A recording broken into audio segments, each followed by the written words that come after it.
A black lawyer walked into court, ready to defend her client. She knew it would be a tough day, but she had no idea she would be blocked right at the door. A white police officer stopped her and, with a look of distaste, told her that lawyers don't come here. It wasn't the first time she felt her professionalism was questioned because of the color of her skin. What about you? Where are you watching this video from? Have you experienced racism in your life? Share your stories in the comments and don't forget to subscribe to the channel so you don't miss new videos. Attorney Julia Montgomery, known for her brilliant mind and impeccable reputation, was once again rushing to court. She was determined and focused, as always, ready to defend the rights of her clients. For Julia, it was another important day, full of legal battles and moral tests. However, this day, as it turned out, would be a test for her not only in the courtroom, but also on the streets, which she usually considered a safe space. As Julia approached the courthouse, she noticed that her path was blocked by a police officer standing at the entrance. The officer was white, male, with a stern expression and a disdainful gaze. From the first second of her presence, he reacted to her as a threat, despite the fact that Julia was dressed in a formal black dress and coat, clothes she wore to emphasize her professional seriousness and respect for the judicial process. Julia, knowing that her time was limited and the hearing would begin soon, tried to remain calm and explain the situation in a businesslike manner. She presented her documents, showed her lawyer's identification, but the policeman only studied her with arrogant curiosity, his wariness unabated. She noticed how his gaze slid over her face, lingering for a moment on her black skin, and then returned to her documents, as if he were looking for reasons to keep her out. Julia tried to ignore the growing irritation and sense of injustice that began to tighten in her chest. Thoughts of being detained or even interrogated simply because of the color of her skin swirled in her mind. She knew this wasn't a new situation for her, that she had experienced similar treatment in other areas of her life, but in this role, where her job was to protect the rights of others, it felt especially humiliating. The hours passed, and the policeman continued his meticulous investigation. Every moment of delay threw off her plans for the day, and possibly jeopardized her business. Julia knew that her clients were relying on her, that their fates depended on her ability to handle the situation. And although she tried to maintain an outward calm, her inner world was engulfed in a storm of indignation and fear. Others passed by, perhaps noticing her predicament, but no one dared intervene. The very system that Julia was trying to defend and improve was showing its vulnerability and injustice. In her every move, there was a tired but determined spirit of struggle against a system that did not support her, when it should have been her ally. More than an hour had passed, and the policeman was finally beginning to look less confident in his position. Still, he was in no hurry to back down, to let her pass. Julia felt her patience wearing thin, her inner strength beginning to drain. Every new question, every new look from the policeman was a reminder that racism and prejudice remained deeply rooted in society. So Julia stood outside the courthouse gates, caught up in the relentless flow of sensations associated with her struggle, waiting to see what would happen next. In her mind, there was a constant struggle that mixed professional pride, personal pain, and the uncertainty of the future. With each passing hour, Julia's tension grew. The police officer continued his interrogation, showing no signs of backing down. Julia's internal monologues were filled with thoughts about how racism permeated every aspect of her life, sometimes in overt and sometimes in subtle forms.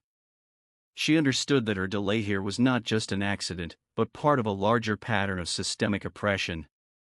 Scenes from her past court cases came flooding back, where her clients had been discriminated against, where justice had been denied because of social barriers. Other lawyers and court officials passing by cast pitying, worried glances her way, but none intervened. Julia knew that many of them were aware of what was going on, but the system's inertia and fear of repercussions often outweighed their desire to help. This passive support was as much a part of the system as the police officer's disdain. As time went on, Julia noticed that her situation was attracting more and more attention. Reporters appeared, looking for a sensation, their cameras and microphones trained on her. But instead of offering support or asking questions about the situation, their questions focused solely on why she was taking so long and what she thought had caused the reaction. It was another blow. Her image was being used as a subject for sensationalism, while her true problems and feelings went unnoticed. It was unclear how much time had passed, but Julia felt her strength fading. Her legs were starting to ache from standing for so long, and she couldn't help but notice how her situation was becoming the subject of constant discussion. People were talking about how she might not have the right paperwork, or that her behavior was suspicious. These accusations were especially painful for Julia because they reminded her of the stereotypes she had faced throughout her career. Every moment of her delay was a blow to her professional and personal reputation. She knew that if she delayed much longer, it could affect the outcome of her cases and, worse, undermine her trust in the justice system she had dedicated her life to protecting. A sense of powerlessness grew within her, and it was especially painful because she had always sought to be a symbol of strength and justice. When the officer finally pulled himself together and began formally recording her details, Julia noticed that his demeanor had become less hostile, but not because he had realized the error of his ways. Rather, his hostility had faded into the background, replaced by a cynical performance of duty. He left her waiting a moment longer, and then, with an indefinite expression, granted her access to the courthouse. But the moment was a bitter reminder that racism in this country was not only a reality, but a part of everyday life, permeating even the most open-minded institutions. When Julia finally walked into the courthouse, she was exhausted, both physically and emotionally. The wound of her humiliation was still deep in her mind, and she found it difficult to focus on her case. Her mind raced with the idea that even the most professional and capable people could be vulnerable to systemic racism. And as she walked toward the courtroom, her inner monologue was filled with determination to continue the fight for justice. Despite all the trials and pain she had endured, she had to win her case not only for herself, but for all those who face similar injustices on a daily basis. When Julia finally entered the courtroom, her presence was met with wary glances. The lawyers, judges, and court staff seemed to have forgotten her important role in the trial, focusing more on the fact that she was late than on the substance of her case. Julia felt that her delay not only affected her professional reputation, but also confirmed the stereotypes she had worked so hard to dispel. Immediately upon her arrival in the courtroom, she noticed that her colleagues were looking at her with disapproval. Some of them tried to hide their displeasure, but Julia could feel the cold atmosphere filled with mistrust and even hostility. Her lateness and delay were used as another way to question her competence and respect for the case. When the case she was working on finally began, Julia felt her energy draining. The judge seemed strict, perhaps even prejudiced. In his eyes, Julia was not just a lawyer, but the personification of the problems he saw as emanating from minorities. Her every word and move was under a microscope, and every mistake was interpreted as a sign of her incompetence. Julia knew that every move she made in the courtroom was now viewed through the prism of her recent humiliation. Everything she did was subject to unnecessary scrutiny and criticism. When she tried to present evidence or question witnesses, her approaches were questioned, her words and arguments were looked for flaws. Even obvious points that could have helped the case were questioned and doubted, which could have been easily resolved if there had been no bias. At the same time, as she approached her turn to speak, Julia noticed that her fellow lawyers, whom she had considered allies, were now looking at her with some distance. Perhaps they were afraid of being criticized, or simply did not want to deal with what they perceived as a difficult and problematic situation. But her sense of isolation grew even stronger. The feeling was especially poignant because Julia realized that this was not just a personal problem, but part of a larger system that was turning people against her. Gradually, this pressure began to affect her performance. Julia tried to remain objective and focused, but the growing sense of injustice and humiliation affected her ability to think clearly and act confidently. Every step she took in the courtroom was a reminder that her own professional environment was not immune to racism. This situation continued for several days. Each new stage in the court reminded Julia how difficult it is to fight for justice when you yourself become the object of bias and discrimination. Despite the fact that she tried to remain steadfast and professional, every speech, every moment of her work was subject to excessive attention and criticism. The trial took an unexpected turn for the worse when new witnesses came forward whose testimony clearly implied racial stereotypes. The judge, despite Julia's efforts to challenge this evidence, showed clear signs of acquiescence in the bias. and Julia realized that her arguments were not only insufficiently persuasive, but were also subject to biased interpretations. Each court hearing was not only a test of her legal skills, but also a test of her inner resilience. Julia was in a constant conflict within herself. She had to cope with emotional pain and public humiliation while continuing to fight for her clients, who were also victims of the system. Every day she faced greater levels of bias and social injustice, making her task nearly impossible. Each meeting and each new obstacle became a painful reminder of how difficult it is to break through the walls erected by bias and racism. Despite her efforts, her dedication and professionalism were questioned, and her suffering became part of a larger pattern of inequality and injustice that seemed insurmountable. Julia continued her efforts in the courtroom, but with each passing day the pressure mounted. The racism she faced was not just in the behavior of individuals, but in the very structure of a system that could not adequately address these issues. The feeling that her rights and dignity were not recognized became part of her daily routine. After one particularly difficult hearing, Julia found herself splashed across the local news. The stories raised questions about her detention and speculated on how her personal characteristics might have affected her work. This was no ordinary investigative journalism. It was another act of discrimination masquerading as news coverage. Her personal life was on display, and her professional reputation was under attack. It was a blow not only to her career, but to her personal dignity. Every day, Julia encountered new instances of racism. At the store she frequented, she was often ignored or served slowly compared to other customers. At the cafe where she usually ate lunch, she noticed how the waiters were slow to come to her table, preferring to serve others. These small but constant reminders of her difference began to accumulate, creating a sense of isolation. Her colleagues in the legal practice, who had initially been cautious but neutral, became increasingly distant. Some of them began to display open bias, discussing her cases behind her back and even implying that she was incapable of handling the task. These words, full of hidden racism, soon reached her clients, creating additional difficulties in their interactions and affecting her professional reputation. Despite her best efforts to maintain a high level of work, the constant pressure and bias began to affect her well-being and productivity.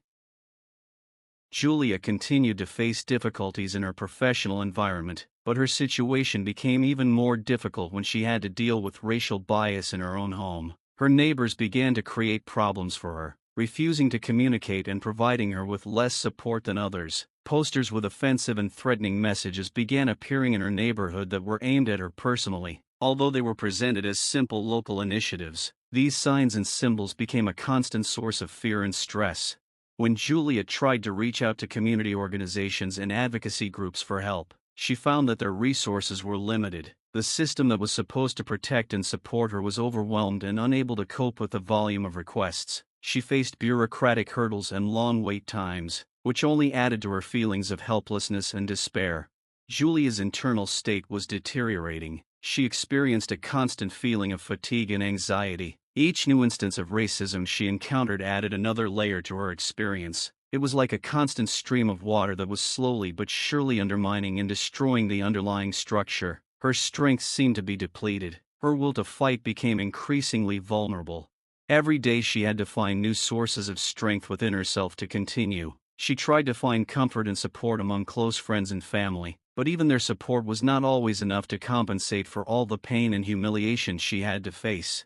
Julia's work was her life, but systematic discrimination and constant pressure began to threaten not only her professional success, but her personal well-being as well. She felt that her personal dignity and self-worth were being questioned at every turn. Despite her determination to continue the fight for justice, racism and bias around her became a constant, destructive force. With each passing day, with each new obstacle, Julia realized that her struggle was not just a personal challenge, but also a symbol of a larger fight for equality and justice. She continued to try to cope, not just for herself, but for those like her who face systemic injustice. But each effort and each new step became more difficult, and her dedication was tested like never before. Julia continued to struggle with the bias and racism that permeated every aspect of her life. Her work in the courtroom was now accompanied not only by legal battles, but also by constant emotional exhaustion. Not only colleagues, but also clients began to question her professionalism. Despite her solid achievements and years of experience, this made her feel as if her every move was subject to criticism, that her efforts were constantly being devalued.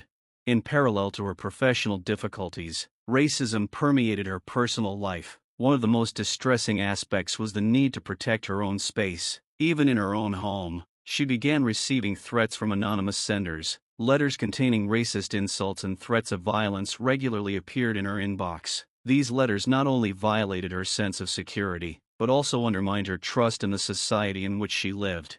In addition, graffiti began appearing on Julia's car in the parking lot of her building. Sometimes they were nasty notes stuck into the glass, sometimes just insults spray-painted on it. Each new act of vandalism was a blow to her self-esteem, a reminder that her place in society had not always been as secure as others. Julia tried to seek support from local community organizations, but faced additional challenges. Although the organizations were active in fighting for minority rights, their resources were overwhelmed and often insufficient to cope with the scale of the problems. When she tried to register her complaints, her requests often went unanswered or faced lengthy processes. As Julia worked on cases, she noticed that her colleagues in the court system began actively avoiding her. Some began openly expressing displeasure at her presence on cases, which further exacerbated her isolation. The courts, where she had previously felt support and professional solidarity, now became a field for attacks and doubts about her competence. She noticed how some colleagues, especially those who did not have experience with minority cases, readily used her difficulties as a way to elevate their status or absolve themselves of responsibility. Julia often encountered overtly racist comments and hostile behavior from judges. For example, in one case, the judge continually interrupted her, questioning her arguments even when they were supported by solid evidence. Instead of providing an equal chance for fair debate, the judge clearly demonstrated bias by trivializing or ignoring her arguments. The difficulties continued outside the courtroom. In her daily life, Julia encountered racism on public transportation and in simple things like going to the grocery store. She was often ignored by shop assistants, and in public places she was sometimes the target of outright racist remarks. These experiences led to a constant feeling of insecurity and anxiety that never left her. Her physical condition also began to suffer. Constant stress and emotional exhaustion led to health problems. Julia began to experience insomnia, and her stress levels reached a critical point. She tried to seek medical help, but even there she encountered racial bias. Some medical professionals lacked empathy or ignored her symptoms, which exacerbated her feelings of helplessness. When Julia returned home, her confidence in safety and comfort was undermined. She was forced to take additional security measures, such as installing surveillance cameras and having her home regularly checked. These measures, while providing some sense of protection, became a constant reminder that her place in society was not where it should be. Little by little, Julia began to realize that her struggle was part of a larger fight for rights and justice. Every day she faced new challenges and difficulties that went beyond her personal experiences and became emblematic of a deeper systemic problem. Even though her work was on the brink, her determination to continue the fight remained unwavering. She understood that her personal patience and strength were not just a means to overcome difficulties, but also necessary elements for social change. Every step of her life was filled with efforts not just to survive, but to continue her work and fight for justice. With each new challenge, her resilience and determination became more significant as a symbol of the ongoing fight against systemic racism and bias. Despite her tireless efforts and struggles, Julia began to feel racism creeping deeper into every area of her life. Every day became a challenge, filled with new forms of bias that never left her for a minute. One evening, driving home after a long day in court, Julia discovered that her car had been vandalized. There were shards of glass scattered throughout the interior, and a hateful message full of racial slurs had been written on the windshield. This was more than vandalism. It was a personal attack on her dignity and safety. Each act of hostility seemed more targeted and brutal. Julia filed a police report, but the investigation was drawn out and unproductive. The officers showed perfunctory concern but seemed in no hurry to find the culprits, which only increased her sense of helplessness. Instead of providing her with support, her fears and experiences became the subject of public debate. Reporters and locals began to comment on her case, presenting her as a person who causes trouble and asking questions about whether she could really handle such a burden. This added fuel to the fire. Her personal drama became part of a public spectacle, and she was subjected not only to prejudice but also to public condemnation. Professionally, her struggles became even more difficult. Colleagues began to openly sabotage her work. She noticed how information she passed on to other lawyers somehow made its way to opposing parties. Reports and documents disappeared, or worse, were rewritten to make her work appear incompetent. This covert attack on her reputation added another layer of stress to her already overburdened life. Casual encounters with clients became a test. Many of them began to express doubts about her ability to represent their interests, even if she presented them with reliable evidence and did everything possible to successfully pursue their cases. Bias and racism sometimes made them doubt her competence. This feeling was especially painful because Julia not only fought for her clients, but also did everything possible to restore their trust in justice. When Julia tried to find refuge in her personal relationships, she faced additional challenges. Relationships with friends and family began to strain due to her constant stress and difficulties. Even the support of loved ones could not seem to fully compensate for her emotional exhaustion. At times, she felt that her loved ones could not fully understand what she was going through, which only increased her feelings of isolation.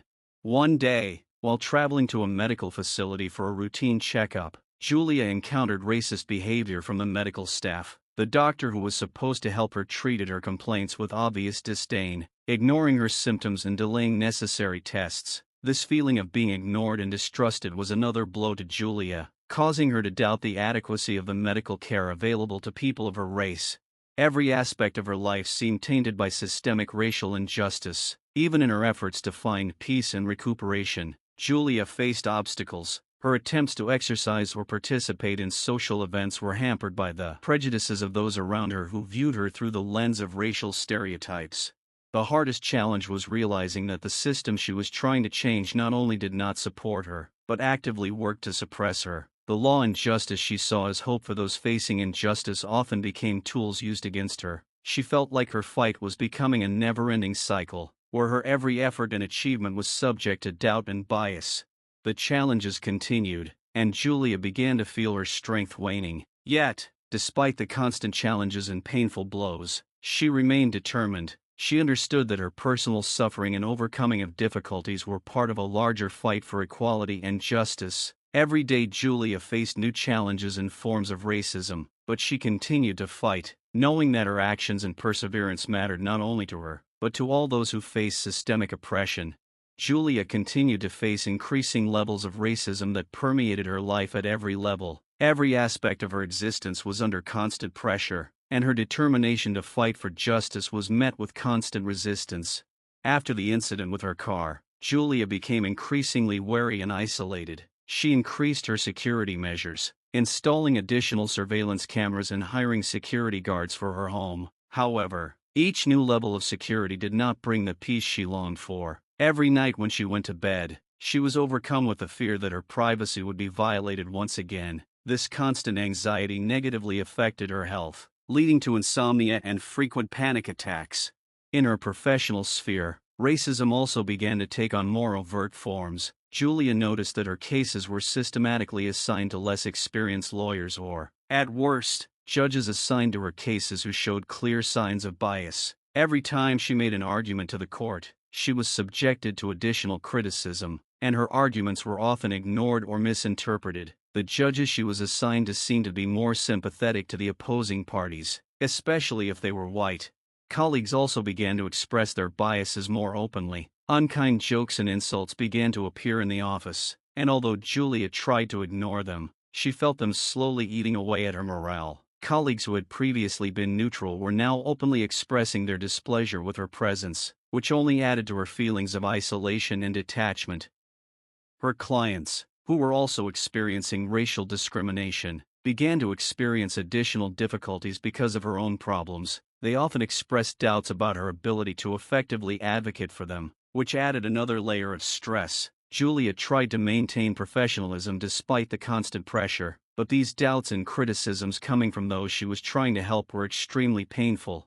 Julia's relationships with her friends and family also became strained. She noticed that even those closest to her were beginning to show signs of resentment and fatigue from her constant stress and emotional exhaustion. They could not always understand the depth of her problems and often unwittingly supported racist stereotypes or justified the behavior of those who discriminated against her. This only added to the feeling of loneliness and alienation, as she felt that even among those close to her, her struggles and suffering were not understood.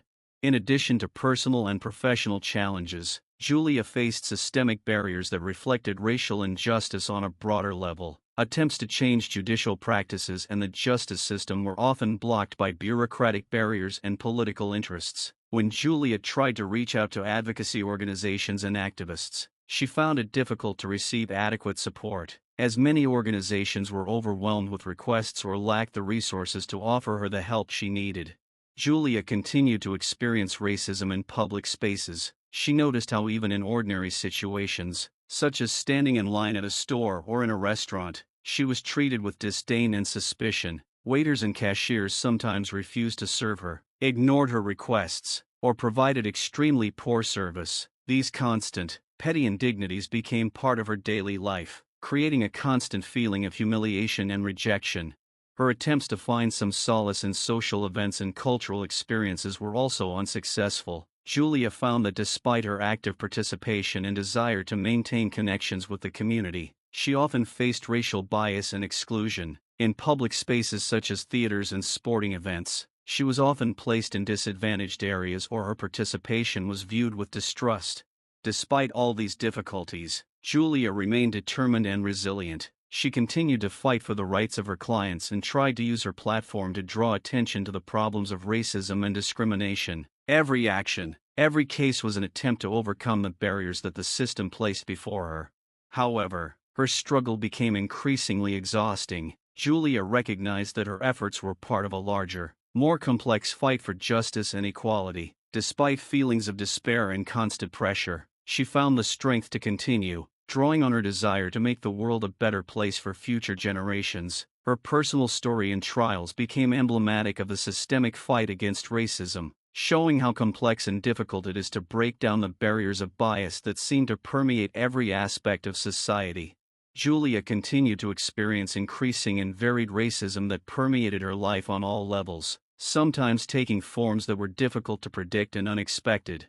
After the latest incident with her car, Julia began to notice that her neighbors were becoming hostile. Signs and graffiti directed at her began appearing in her building. For example, racist slogans appeared in the elevator and on the walls of the building. Even simple interactions with her neighbors became a source of stress. Many of them avoided her gaze or showed obvious displeasure when she walked by. One of the most harrowing moments was the discovery that her colleagues in the legal practice had begun to openly sabotage her work. She found that her cases had systematically fallen into the hands of less experienced lawyers, who in turn used her difficulties as an opportunity to advance their careers. For example, in one case she was handling, the opponent used tricks to confuse her, and her colleagues, instead of supporting her, actively facilitated this process. This made Julia feel that her work was being sabotaged not only from outside, but also from within her own professional environment. At one hearing, when Julia presented evidence that she believed would significantly change the case, the judge abruptly rejected it. This was not just a legal decision, but a clear display of bias. The judge, a white, middle-aged man, dismissed her evidence on the basis of minor technical errors that would never otherwise result in such a drastic rejection. When Julia tried to appeal his decision, he simply ignored her arguments and continued the hearing with obvious disdain. After the hearing, Julia tried to reach out to colleagues and advocacy groups to get the support and resources she needed to defend her clients. But here, too, she encountered racial bias. One advocacy group she reached out to told her they didn't have the resources to take on her case and referred her to other groups, which she later learned were also overwhelmed and unable to help. This rejection was not only a professional disappointment, but also a confirmation of a systemic disregard for her needs. The difficulties continued in her personal life. In one of the public places where she often shopped, she began to be openly ignored. Salespeople and cashiers began to show noticeable disregard for her requests and service. In one case, when she tried to return an item, the salesperson ignored her with silence, while other customers, who were white, would have received prompt and attentive service. This experience not only reinforced her sense of exclusion, but also caused her to feel deeply humiliated. Her restaurant experience was also marred by racism. At one establishment where Julia and a friend tried to dine, the waitress, noticing that Julia was a black woman, showed obvious bias. The menu she brought was dirty, and the order was served with obvious errors. When Julia tried to complain, the waitress responded with a rude tone, and when she asked to speak to the manager, he simply waved her off and said that they were too busy to deal with her problem. Julia tried to find solace and support in cultural and social events, but even here racism did not leave her. In one of the cultural events where she decided to participate, she was not allowed to participate in some parts of the event without an obvious reason, while other participants were provided with all the amenities. Julia also noticed that her participation in social events was often accompanied by unfriendly looks and strange attitudes from the organizers.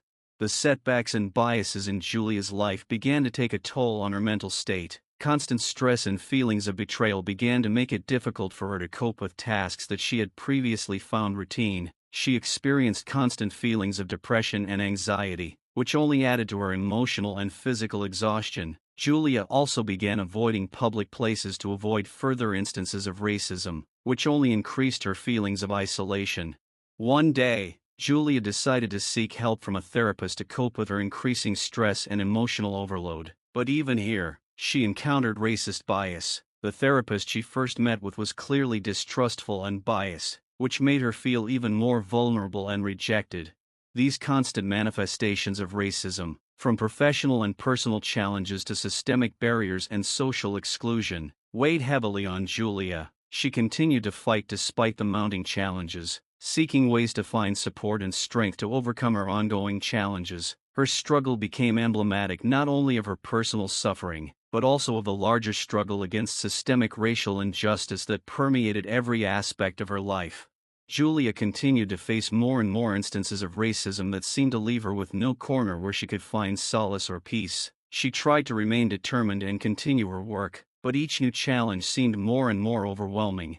One day, when she left her flat to attend an important court hearing, she discovered that her door lock had been damaged. This was no random act of vandalism. The lock had clearly been forced open and there were no valuables in the flat. Although the police attended the scene, their investigation was superficial. Inspectors showed a clear disregard for her case, and their comments often indicated bias, such as the suggestion that Julia herself might have provoked such incidents.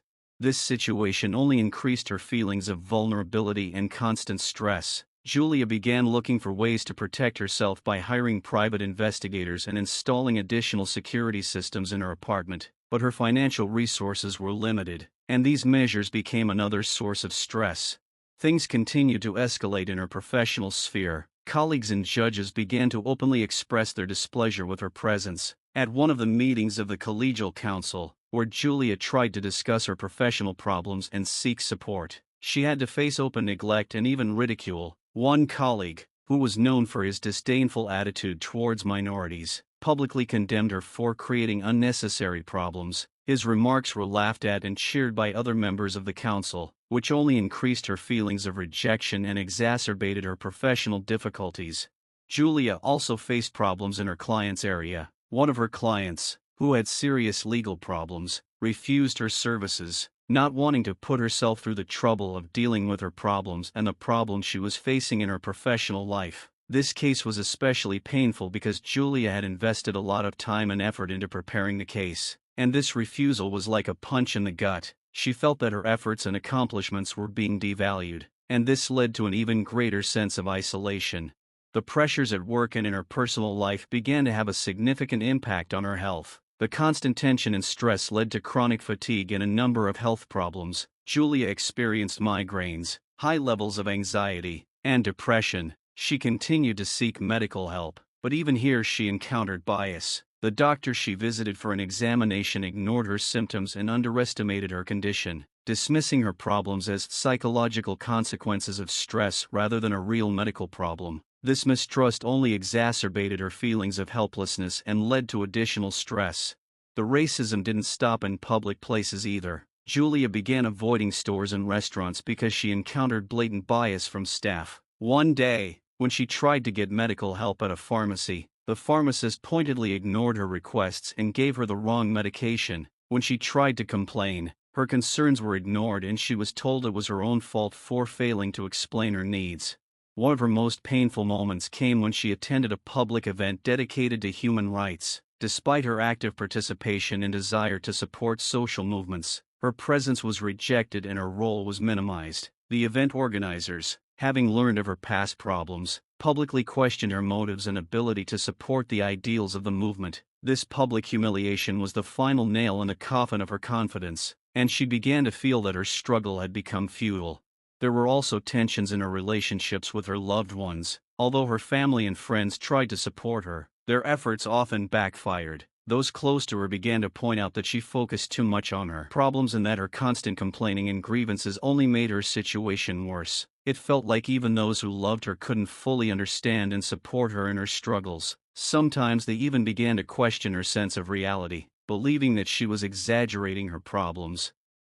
Despite all these difficulties, Julia continued to look for ways to maintain her determination and resilience. She began to participate in closed support groups for people facing racial discrimination, where she was able to find some comfort and understanding. These groups helped her see that she was not alone in her struggle and that her efforts mattered. She also began working to create community initiatives aimed at raising awareness of issues of racism and discrimination. Despite all the difficulties, Julia continued to face new challenges every day, and her fight for justice and equality remained constant. Despite feeling that her efforts often did not lead to immediate results, she remained hopeful that her actions and resilience would help create a better future where racial discrimination and bias were overcome. Her story became emblematic not only of her personal struggles, but of the larger fight against systemic injustice that continued to be relevant and in need of change.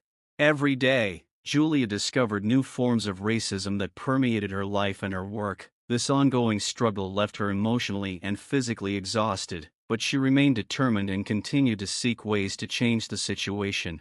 One day, when Julia arrived at court for a hearing on a case she was leading, she was met by a crowd gathered outside the courthouse. Posters and banners were written with insults and threats aimed directly at her. The faces among the protesters were familiar, which added to her sense of danger and vulnerability. The protesters were shouting racist slogans, and their goal was obvious: to make her feel uncomfortable and intimidated.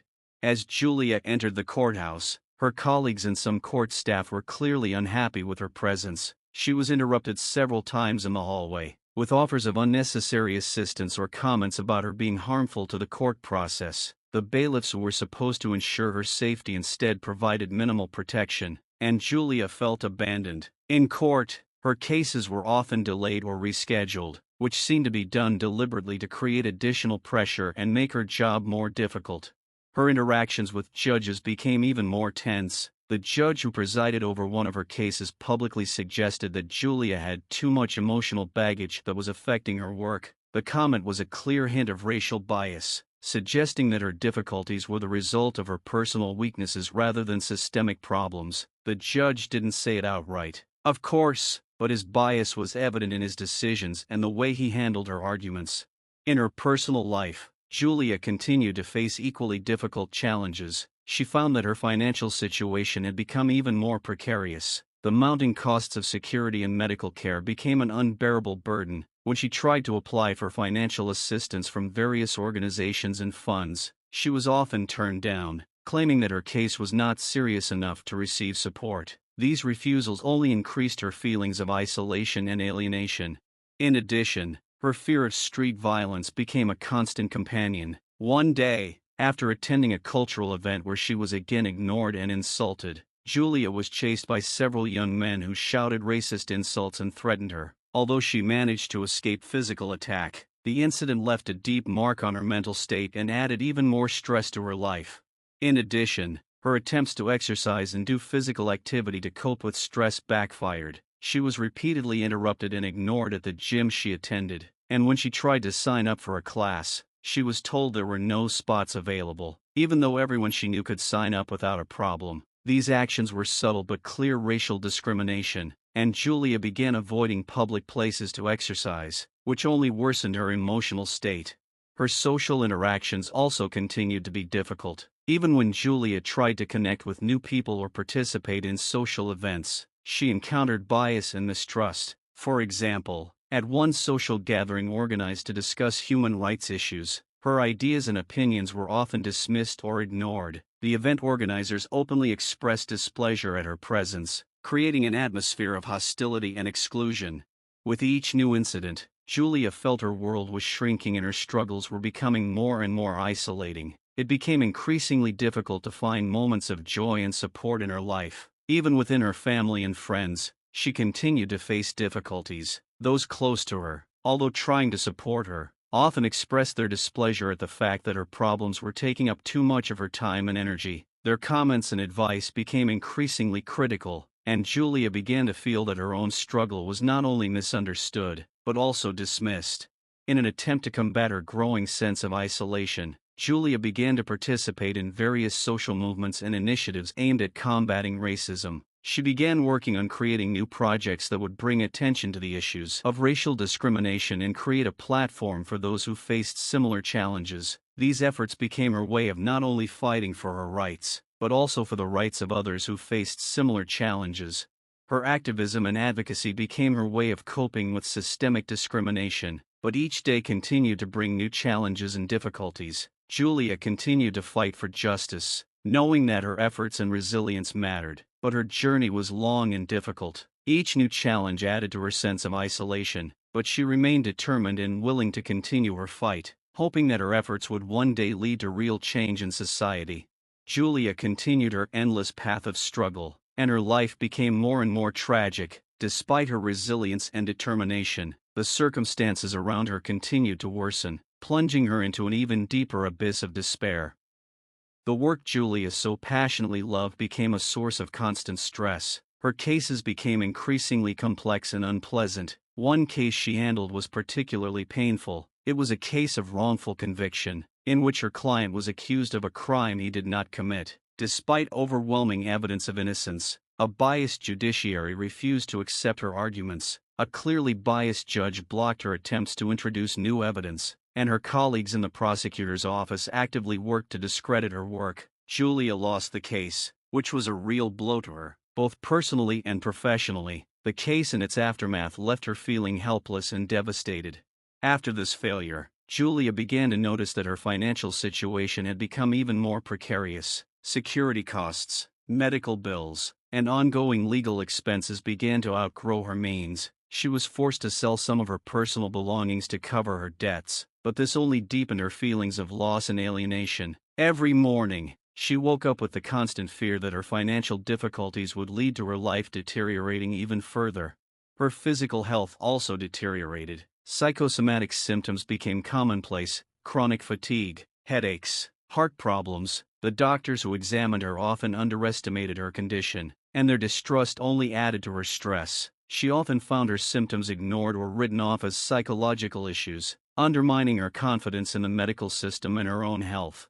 Julia also continued to face physical violence and threats. She received several threatening letters and notes that directly told her to stop her activism and fight for justice. Her home was damaged several times, and she had to seek additional protection, which, however, did not always provide sufficient assistance. The police, who were supposed to ensure her safety, were often ineffective and sometimes openly biased, which only increased her feelings of hopelessness. Over time, her social life also began to crumble. Tensions arose in her immediate circle, especially with her friends and family, who began to distance themselves from her. They were tired of her constant problems and began to view her situation as too dark and debilitating. Some began to openly suggest that she was too preoccupied with her problems and that her struggles were only making her situation worse. These comments and distancing only increased her feelings of loneliness and isolation. Each new incident and each new act of prejudice she experienced brought new trauma and pain into her life. Her emotional state became increasingly precarious, and Julia began to feel that her ability to cope with pressure and stress was exhausted. Even her attempts to find solace in work and activism became a source of further stress, as each new endeavor did not bring the relief she expected, but only confirmed the scale of her struggle and the scale of systemic injustice. Despite all her efforts to change the situation and bring some hope and justice into her life and the lives of others, Julia felt that her struggle had become endless and fruitless. She continued to work, seek support and fight for her ideals, but every action, Every achievement seemed to be only a temporary relief that did not change the overall picture of her suffering and difficulties. Her life, once filled with hope and a passion for justice, now seemed immersed in darkness and hopelessness. Julia tried to maintain her dignity and resilience, but deep down she knew that her struggle had become a heavy burden to bear alone. With each new obstacle and challenge she faced, she sought a way to cope and find some spark of hope, but her efforts often seemed insufficient in the face of systemic opposition and the personal tragedy she faced. And so, despite her unwavering determination, Julia continued to face the same problems and challenges that only seemed to pile up. Her life was full of suffering and hardship, but she remained true to her goal and continued to fight for justice despite the mounting tragedies. Julia continued her daily battle, and each new day brought more difficulties. Her life became a real test of strength, and she began to feel that her strength was depleted. The outward signs of her struggle were visible even in her appearance. Dark circles under her eyes, a lost look and an exhausted expression became her constant companions. One day, after a particularly tough day in court where her work was rejected again, Julia returned home to find that her apartment had been burglarized. Despite having nothing of value other than her personal belongings and documents, she felt that even these few remaining fragments of her life had been destroyed. Feeling even more desperate, she sat on the floor of her apartment, surrounded by torn documents and vandalized belongings, and felt that her world had finally collapsed. Instead of receiving help from the authorities, Julia was faced with bureaucratic difficulties and indifference. The police who arrived at the scene were clearly not motivated enough to conduct a full investigation. The reports were filled with errors and the investigation was not progressing. Julia felt that her suffering was simply ignored, and her attempts to find the truth only added to her despair. During this same period, Julia was faced with an unexpected and devastating medical diagnosis. Doctors discovered that she had a chronic condition that required expensive treatment and medical supervision. The condition was both a physical and emotional burden, and her already strained financial situation became even more critical. The payment demands for medical treatments proved unaffordable, and Julia was forced to seek additional sources of income, which further complicated her already hectic schedule. Her attempts to maintain her activism and legal work were also unsuccessful. Her reputation was seriously damaged, and she found it increasingly difficult to find clients who trusted her skills and ability to protect their rights. The cases she handled continued to fail, and each defeat was a blow to her already fragile ego. Clients who had recently believed in her professionalism began to refuse her services, which only exacerbated her financial and emotional difficulties. Julia's social isolation increased. Her social media and social circles began to openly attack and criticize her. Haters and trolls, who displayed racist views and ignorance, began actively attacking her personal and professional pages, spreading false accusations and slander. These attacks not only became a source of additional stress, but also undermined her sense of safety and dignity. She also continued to face difficulties in her personal relationships. Although her loved ones continued to try to support her, their advice and comments became increasingly critical. Some of them began to openly express the opinion that Julia had stopped being helpful and that her constant difficulties and negative perceptions of the situation had become too much for those around her to bear. These comments, even if well-intentioned, only added to her feelings of guilt and loneliness. As part of her activism, Julia continued to work on projects and initiatives aimed at combating racism and discrimination. However, her efforts were often met with resistance, and her projects did not achieve the expected results. Her participation in social movements and actions became a source of additional stress, as each time she encountered new obstacles and prejudices. In her quest to find some way out of her difficult situation, Julia turned to various forms of therapy and self-help. She began visiting support groups, psychologists, and therapists, hoping to find ways to cope with the constant stress and illness. However, even these attempts were often fraught with difficulties. Therapists and counselors were either ineffective or biased towards her problems, which only added to her inner conflict and frustration. Every day Julia faced new challenges, and her life continued to descend into tragedy. Constant pressure, illness, social isolation, and professional failures formed a grim picture of her existence. Despite her unquenchable determination and desire to change the world, her own life seemed increasingly miserable and difficult. Julia continued to look for ways to cope, continued to struggle and work, but her path was filled with constant suffering and difficulties that seemed insurmountable. Despite all this, Julia still hoped that her efforts and struggle would one day bear fruit. Every day was filled with struggle and pain, but her inner fire and desire for justice continued to burn despite everything she had to endure. Julia continued to look for ways to improve her life and the lives of those who were facing the same difficulties, not knowing what the future would hold for her. Despite her best efforts and resilience, racism continued to permeate every aspect of Julia's life, becoming more visible and destructive. Every day, her world became filled with new manifestations of systemic and institutional discrimination, which only increased her feelings of isolation and despair. One day, when Julia went to her local bank to discuss the terms of a mortgage, she encountered a clearly biased attitude from the loan officer. After Julia submitted all the necessary documents and passed the pre-qualification check, the officer, obviously dissatisfied with her request, began asking disparaging questions about her creditworthiness and financial stability. His language and tone were full of doubt, even though her financial situation was more than satisfactory. As the discussion progressed, Julia noticed that her requests and needs were dismissed or ignored, and the officer tried to confuse her with difficult terms and formalities. This behavior only reinforced her feeling that her race was an obstacle to obtaining the financial resources she needed. Julia also faced another devastating case in her legal practice. Her new case involved a workplace discrimination charge where her client, a black employee, was systematically subjected to racial slurs and harassment. In her attempt to defend her client and raise awareness of the issue, Julia faced stiff resistance from the employer and their legal team. The trial was a real ordeal. Her arguments were systematically rejected, and the witnesses provided by the employer were clearly biased. The judge, who had previously demonstrated a biased attitude towards Julia, this time acted in clear violation of his authority, ignoring important evidence and issuing unreasonable decisions. Julia realized that her client was a victim not only of individual racism but also of systemic injustice, and this realization further increased her sense of powerlessness. Julia continued to encounter bias in her daily life. One day, when she decided to visit a new cafe to try to relax and unwind, she was met with wary and even hostile behavior from the staff. Her attempts to order food and drinks were met with ignoring and repeated double-checking of her order. She was eventually brought the wrong dish, and when she tried to explain the situation, the staff responded with obvious reluctance and disdain. This incident, although not physically dangerous, affected her deeply emotionally and highlighted the constant pressure she felt at every turn.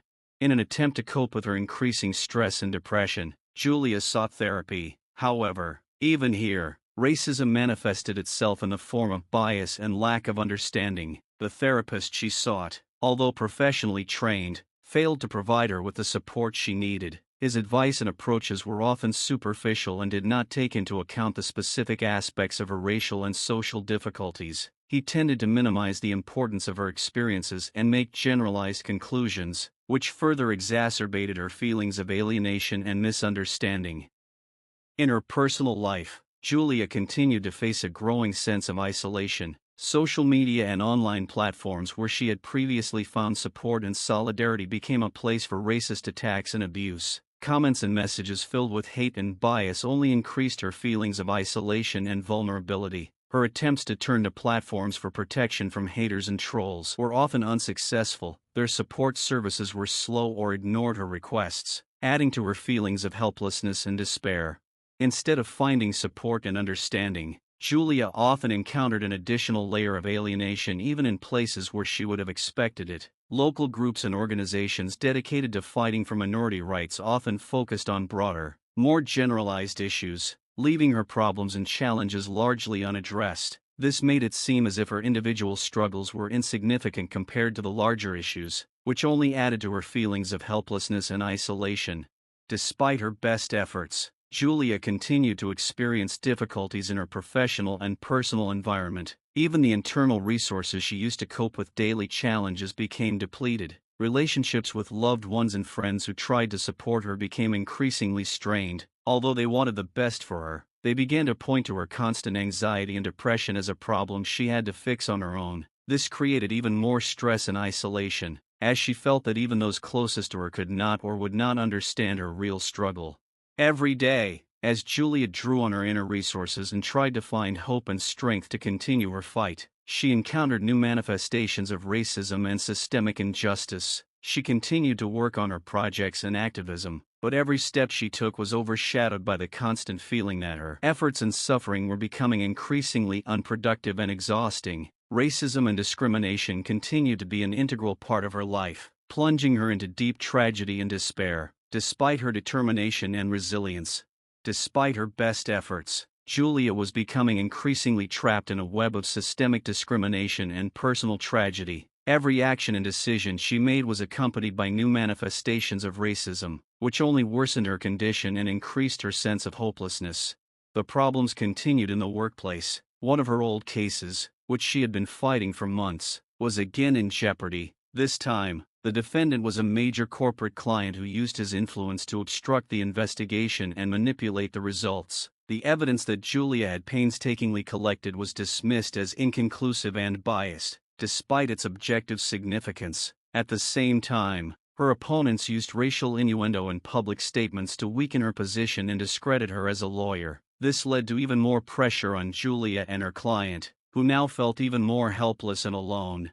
Her financial difficulties became even more critical. Not only did Julia suffer from mounting medical bills and security costs, but her law practice was also starting to suffer losses. Business failures and a decline in clients left her with persistent debts that she could not cover. Her attempts to find additional sources of income, such as teaching or writing, were not yielding significant results. She was forced to choose between paying her medical bill and paying her rent, which added another layer of stress and anxiety to her life.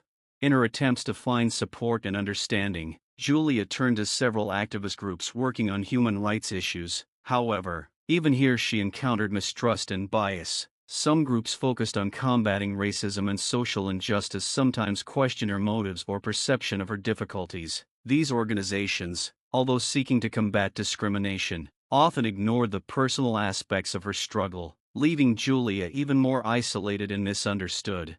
Social interactions also continued to be distressing. Julia found that her social circles were shrinking, and that new acquaintances were often accompanied by subtle forms of bias. She tried to maintain her connections with friends and acquaintances, but even here she encountered racist stereotypes and ignorance. In one recent instance, while hanging out with friends, some of them began making inappropriate jokes about race and discrimination, which only increased her feelings of isolation and frustration.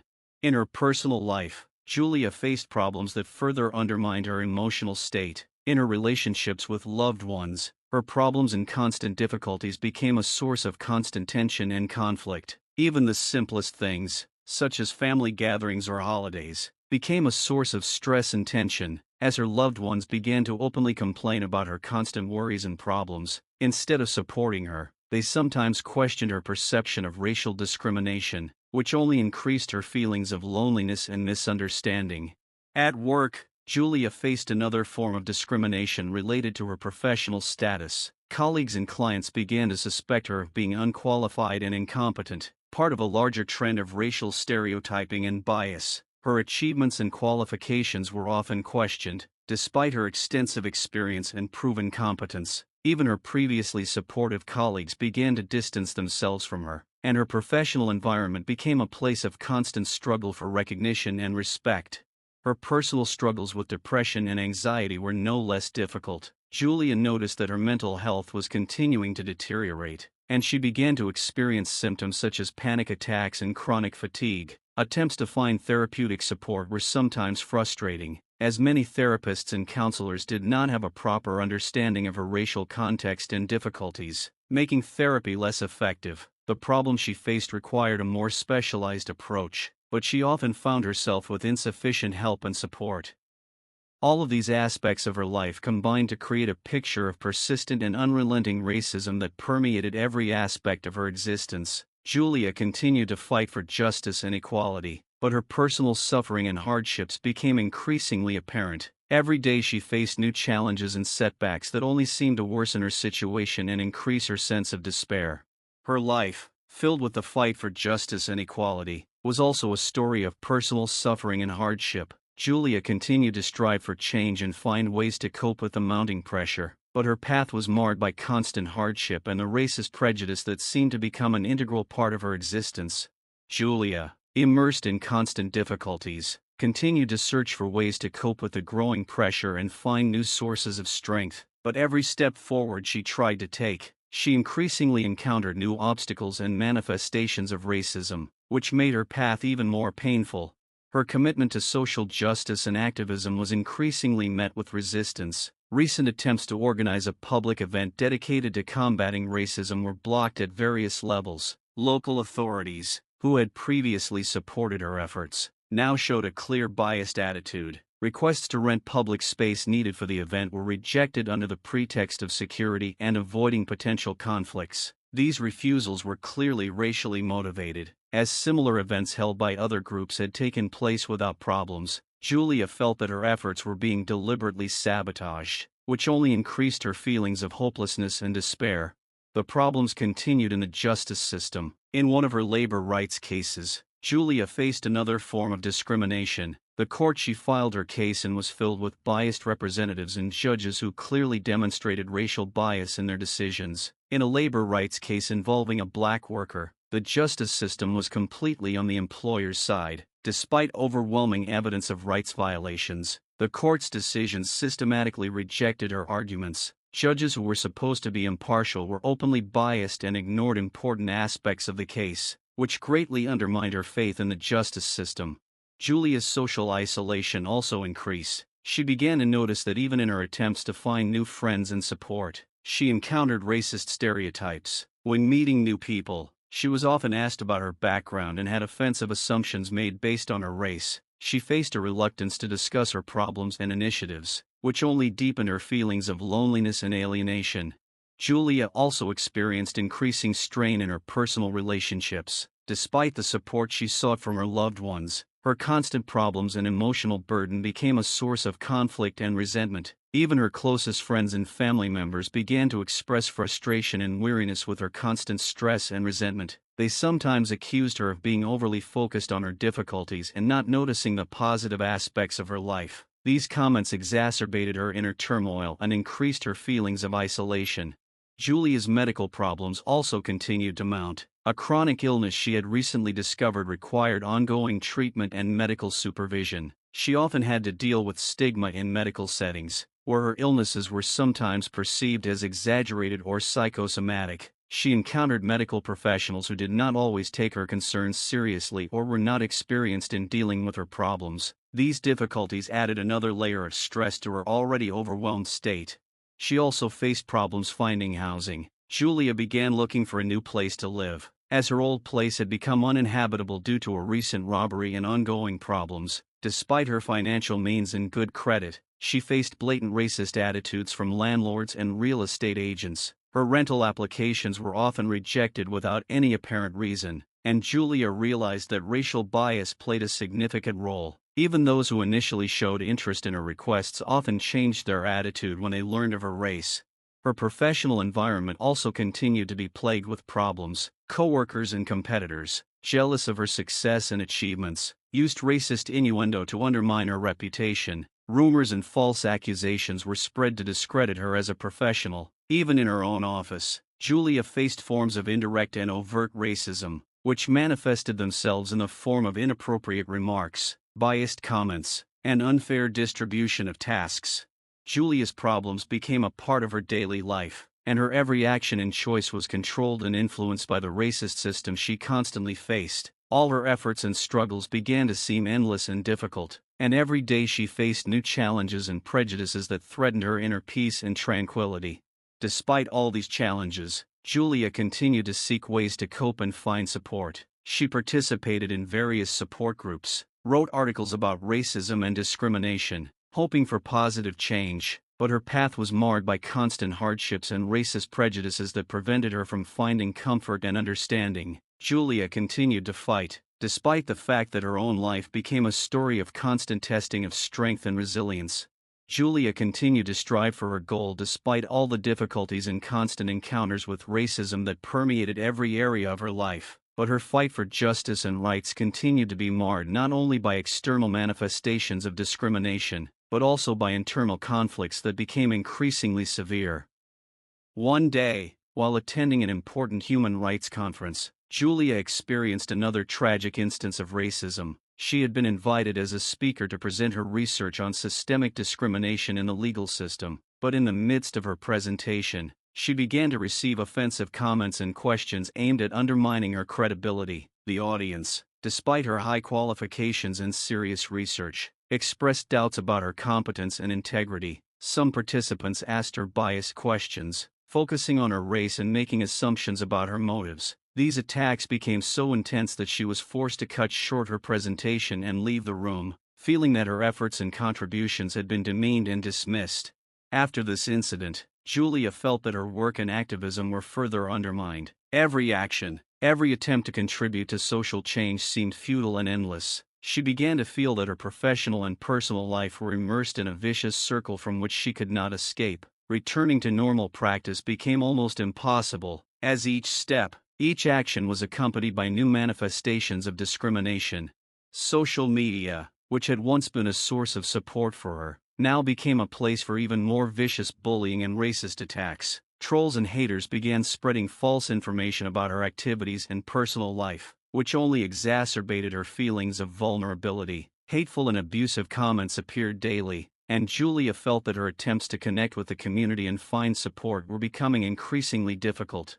Her personal life also continued to struggle. Relationships with loved ones and friends, who had once been a source of support, began to deteriorate. Misunderstandings and criticism from loved ones only increased her feelings of loneliness and isolation. Relationships that had once brought joy and comfort now became a source of additional conflict and tension. Even those who tried to support her began to express dissatisfaction with her constant state of stress and depression, which created additional pressure and a feeling that she was losing the support she had hoped for.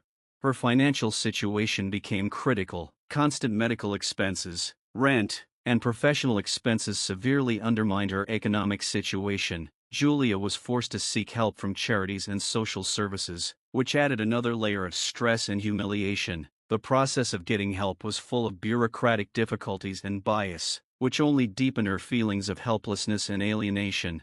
In search of a new way to cope with the mounting pressure, Julia began volunteering with local organizations dedicated to helping victims of discrimination. She hoped that this would give her satisfaction and help her feel connected to others. However, even here she encountered prejudice and mistrust. Some organizations tended to perceive her as just another activist, without taking into account her personal experience and the depth of her struggle. These situations only reinforced her feeling that her efforts and suffering were going unnoticed and unrecognized. Julia continued to face challenges in the medical field. Her chronic illness required constant monitoring and treatment, but medical care was not always accessible or of high quality. Doctors sometimes lacked empathy and understanding, which only added to her emotional and physical burden. The process of obtaining medical care was often an ordeal, fraught with obstacles and bias. Ultimately, Julia faced a deep sense of despair and helplessness. All her efforts, professional achievements, and personal attempts to cope seemed insufficient, and her life became more a story of constant and relentless racism that permeated every aspect of her existence. Every day was a struggle, and Julia continued to seek new ways to cope with the mounting pressure and find solace. But her journey was marred by constant hardship and racist prejudice that seemed unbearable and endless. Julia continued to try to cope with the mounting pressure and feel able to find support, but her life became increasingly unbearable, and each day brought new and cruel trials. Racism permeated every aspect of her existence, and her struggles became more dramatic and brutal. Her legal practice had reached a crisis point. In one case involving racial discrimination, she had managed to gather compelling evidence of wrongdoing. However, when it came to trial, Julia faced the most severe example of racism from the judicial system. The judge assigned to hear her case was openly biased and demonstrated blatant racist behavior. Not only did he systematically reject her evidence, but he also allowed the defendants to challenge her methods, often using derogatory and racist slurs. In the end, the judge ruled in favor of the defendants. Despite the overwhelming evidence of their guilt, this was not just a defeat, but a direct reflection of how racism can undermine justice in the system itself. Julia faced even greater challenges in her professional environment. Coworkers who had previously been neutral now began to openly display racist bias. They refused to work with her, ignored her opinions, and made jabs about her race. She began to be excluded from important discussions and projects at the office, and when she tried to voice her concerns, her voice was ignored or ridiculed. She felt that her professional status and accomplishments were devalued, and her work became a constant struggle for recognition and respect that was not given to her. Julia also faced horrific racism in her personal life. When she decided to buy a house, she encountered serious obstacles. The real estate agents she worked with began to behave in a clearly biased manner, demonstrating openly racist attitudes. She found herself being given less favorable terms and significantly overpriced properties, even after she found a house she liked. The buying process was complicated by biased sellers who began to make unreasonable demands and additional obstacles simply because of her race. Her financial problems continued to mount. Constant medical expenses, high housing costs, and a lack of regular clients became so severe that Julia was on the verge of bankruptcy. In an attempt to find additional sources of income, she turned to several charities for help, but even here she was met with prejudice. Some charities, although promising help, were ineffective and delayed in providing the necessary assistance, which only increased her sense of hopelessness. Julia faced another tragic situation in the medical field. Her chronic medical condition, which required specialized treatment, became almost uncontrollable due to the lack of proper medical care. The doctor she turned to for help not only showed a lack of professionalism, but also a clear racist bias. He doubted her complaints and accused her of exaggerating her symptoms, which led to serious delays in treatment and a worsening of her condition. Julia found herself in a vicious cycle where she was denied the care she needed due to racist attitudes, which only worsened her health. Family and friendships also continued to suffer. Even the few close friends who tried to support her became a source of additional stress and conflict. Their lack of understanding and support became constant reminders that her personal problems and struggles with racism were perceived as burdens rather than legitimate difficulties. This led to a significant deterioration in her emotional state and an increased sense of isolation. The social media Julia used to seek support and solidarity also became a source of a new form of cruelty. Racist trolls and haters began to actively attack her, spreading false accusations and slander. Hateful and threatening comments became a constant backdrop to her online life, and trying to find support through social platforms only led to greater levels of stress and anxiety. Every day was a new challenge for Julia, and racism continued to permeate her every activity and interaction. Despite her tireless efforts and dedication, her life became a constant battle against brutal discrimination. This made it feel like her suffering and hardship would never end, and that every attempt she made to improve her situation only made it worse. Julia continued to seek ways to cope and find solace, but her journey was marred by constant hardship and cruelty that seemed endless and overwhelming. Julia continued to try to find a way out of her problems, but every effort she made was met with new and more brutal manifestations of racism. Her life seemed to be immersed in an endless cycle of difficulties, in which every action led to new trials.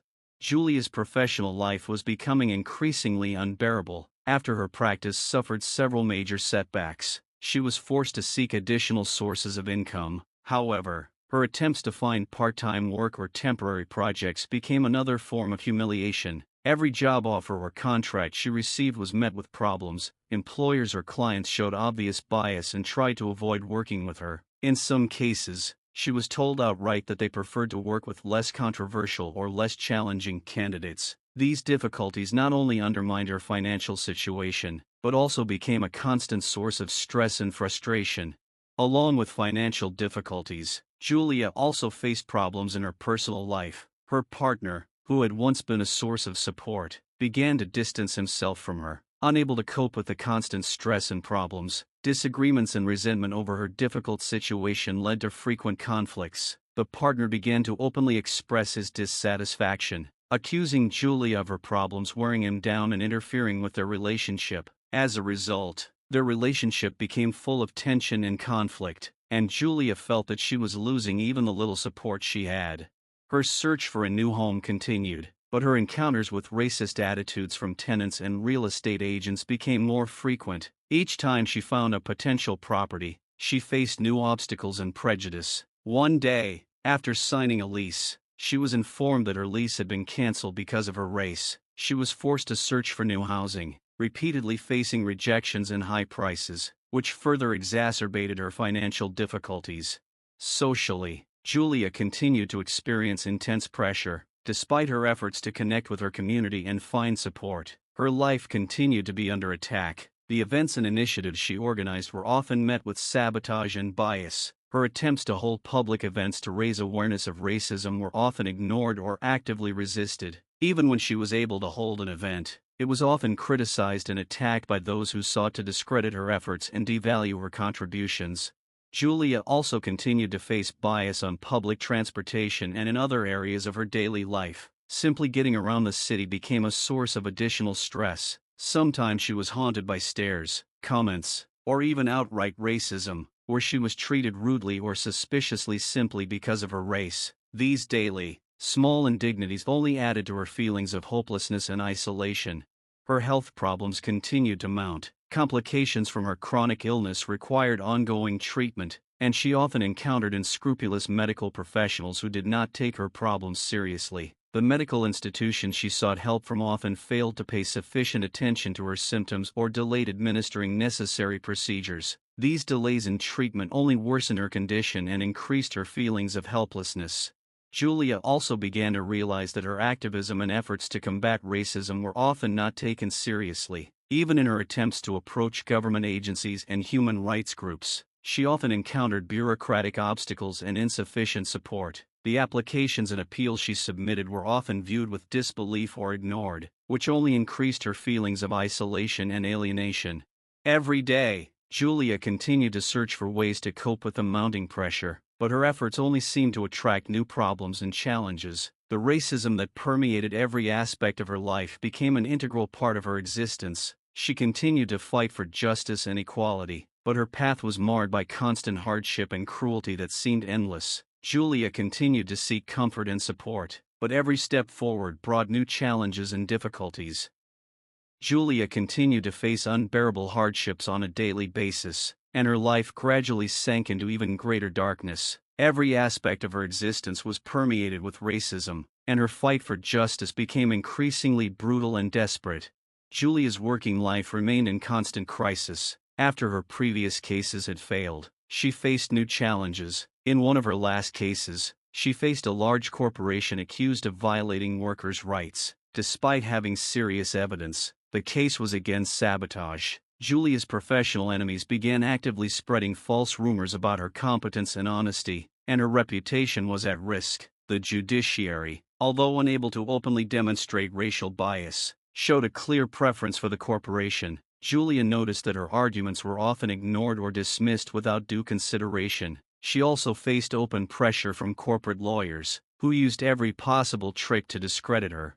Julia was also going through catastrophic changes in her personal life. Her relationship with her partner became even more tense and conflicted. Constant stress and financial difficulties led to their interactions becoming destructive. Her partner openly stated that he could not continue the relationship under such conditions, and they eventually broke up. Julia was left alone, with an even greater sense of betrayal and alienation. The loss of her partner further exacerbated her loneliness and feelings of hopelessness.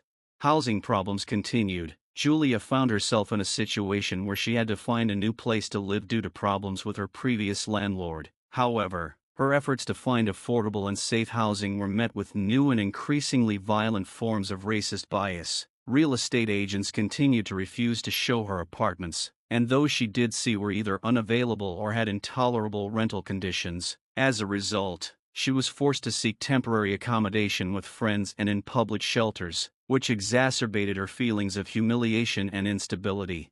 Her financial situation continued to deteriorate. The costs of medical care, personal care, and the support needed to find a new job became unbearable. Julia was forced to apply for government assistance, but here, too, she faced problems. She faced long delays in processing applications, as well as a biased attitude from social service workers, who did not always take her requests seriously and often reproached her for not trying hard enough to improve her situation. These difficulties only added to her stress and feelings of helplessness.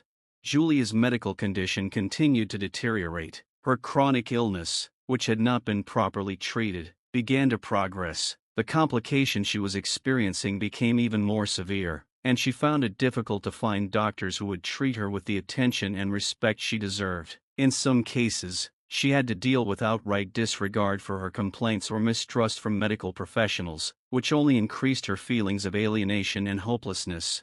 Julia's social life, despite her efforts to find support, became increasingly difficult. She continued to try to find meaning in activism and community service, but her efforts were often met with disregard and even outright resistance. Her public actions and speeches continued to be criticized and attacked, and racist groups and individuals continued to spread false accusations and slander. Julia often felt that her work and efforts were not only ignored, but also deliberately discredited, which only deepened her feelings of powerlessness. She continued to face racist attacks and prejudice in even the most simple and mundane aspects of her life. On public transport, she was often ignored or treated rudely. On the street, she was often followed by suspicious looks or offensive comments. Every move she made became an ordeal filled with fear and anxiety. The weight of her life continued to increase, and Julia began to feel that her existence had become almost unbearable. Racism permeated every aspect of her life, and each day brought new challenges and difficulties. Despite her best efforts, her life continued to sink into greater darkness, and the feeling of endless pressure and oppression became her constant companions. Julia continued to search for a way out and support, but her path became filled with even more difficult and cruel trials, and each step forward seemed like just another step into the abyss.